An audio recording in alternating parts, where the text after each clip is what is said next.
Aujourd'hui, je vais vous parler d'un livre d'un auteur israélien, Amos Oz, qui s'intitule, voilà, ça se voit mieux, Dans la forêt profonde. Bonjour, Marc le Goutter d'art, et c'est un auteur israélien, je disais, et je l'ai découvert pas tout à fait par hasard. J'avais déjà entendu parler d'Amos Oz.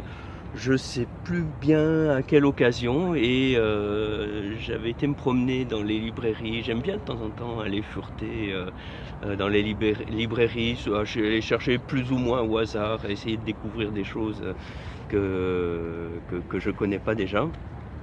Et j'avais envie de découvrir un peu la littérature israélienne contemporaine. J'ai lu d'autres livres d'Amos Oz. Ça, c'est un petit livre qui se lit facilement. Pour dire en quelques mots l'intrigue. Donc, ça se passe dans un village où tous les animaux ont disparu. Et donc on commence par la description de ce village, comment ça se passe. Enfin, c'est un village un peu particulier. Et un jour, les enfants décident d'aller chercher, que sont devenus les animaux, pourquoi ils ont disparu, et puis où est-ce qu'on peut les trouver. Donc de fil en aiguille, ils savent où ils peuvent les trouver. C'est en haut d'une montagne, et ils partent un peu secrètement à la recherche des animaux. Et puis ils finissent par les trouver. Je révèle rien de très extraordinaire quant à la fin du livre. Voilà, vous verrez un petit peu le dénouement.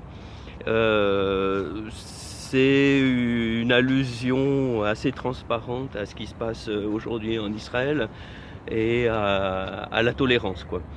Donc c'est amené de manière tout à fait agréable. C'est un livre que j'ai bien aimé. Alors c'est plein de bons sentiments.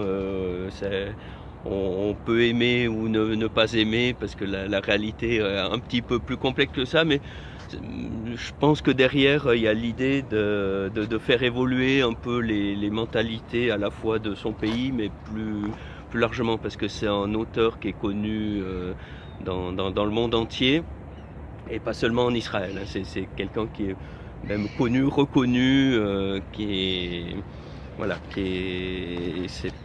c'est pas un écrivain qui est cantonné à un public restreint. Donc voilà. Donc c'est un livre que j'ai aimé. Il y a d'autres livres, je vous en reparlerai plus tard, que j'ai préférés d'Amos Oz. C'est le côté un petit peu plein de bons sentiments. Alors certains vont beaucoup aimer justement pour cet aspect. Moi, j'aime bien quand la réalité est un petit peu plus complexe. Et voilà. Mais sinon, c'est un livre que j'ai aimé. Sinon, je vous en parlerai pas.